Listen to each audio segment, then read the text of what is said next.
Do you believe in miracles?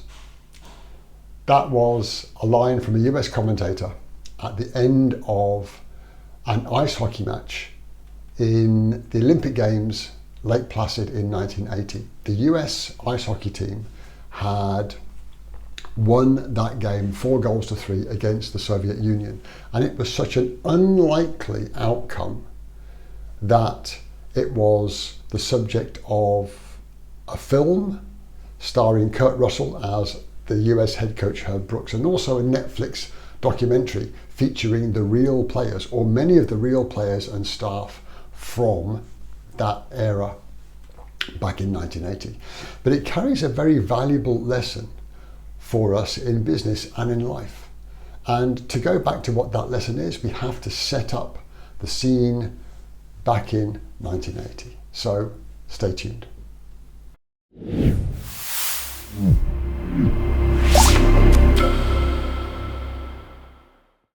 Hey there, Ian here once again, and it's a pleasure to be able to be with you. I hope this is catching you happy, healthy and strong.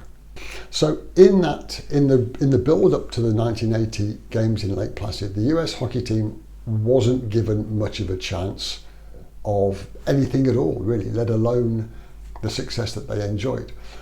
But progress they did. They went through the rounds and ended up in the semi-final against the Soviet Union. Now, the Soviet Union, of course, they beat the US 10-3 before the games, but they were considered almost invincible. They had an almost unbroken chain of gold medals in previous Olympics, and they were utterly dominant. However, in the last period of the game, each period is 20 minutes, the last period of the game, the score is tied at 3-3. And 10 minutes in, the US scored to make it 4-3. Now, there's still 10 minutes of the game left, so these guys have got to hang on for 10 more minutes or score again to get to the gold medal match. Now, in that last 10 minutes, the head coach, Herb Brooks, is pacing up and down and shouting at the players, play your game, play your game, play your game. And that's what they did. And of course, they ended up winning 4-3, they hung on. In contrast though, the Soviet team seemed to, their tactics seemed to fall apart. They became, the team was in disarray in that last 10 minutes. And here is the lesson. Those 3 words from Herb Brooks, play your game. So what does it mean for us in business? Well, when we learn any profession, any particular role that we have, there are 3 main components, and you can visualize them as a triangle. We must have these 3 components if we want to be effective. And the first one is the system that we have. Now, a system is a series of steps, scripts, flowcharts, checklists that enables us to get the job done. That's the first component that we need.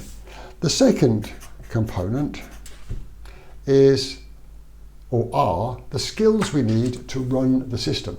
Now, you could give me the system for taking off in a jumbo jet airliner, but I don't have the skills on there to make that happen. So it would be a disaster. Even if you gave me the detailed system, I couldn't do it.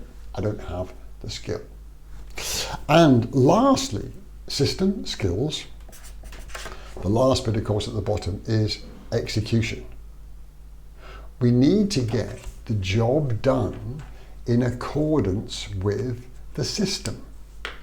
And so let's tie it back to that game. That's precisely what the US team did. They executed their game. They stuck within their system to win the game. And that's what we need to do in our professions, in our jobs. When we're applying our role to any situation, we have to have a decent system so that we can get the job done even when circumstances change, as they continually do, not only in business but in life. This is particularly relevant in a sales encounter. For example, anything can happen in those situations. We're encountering a person or people, and we can't predict how they are going to react and interact with us.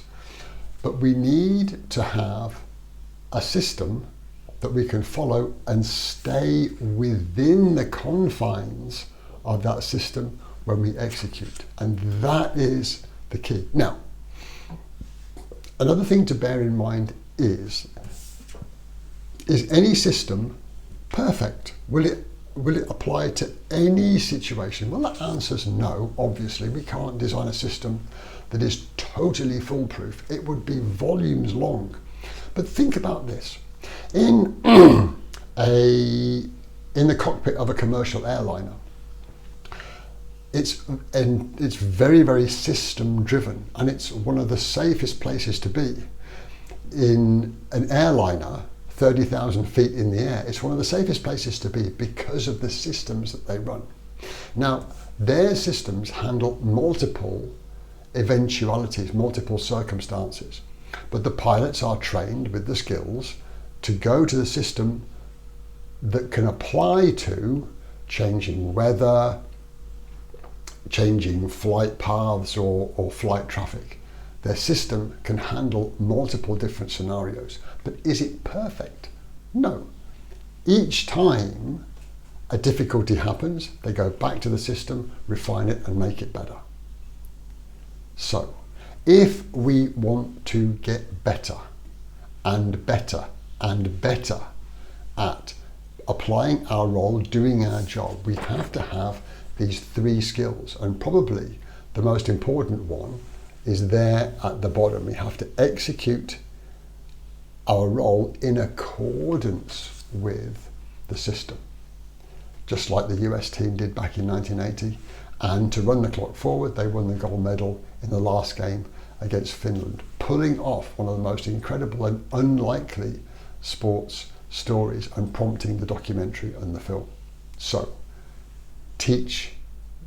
design the system, teach the skills, and execute in accordance with that system. Play your game. So I hope that made sense. I hope it gave you some fresh ideas. It may even have been a refresher for many of you, but it's a vital component of helping us get the job done and continue to elevate our standards. Until we share again, take care of each other.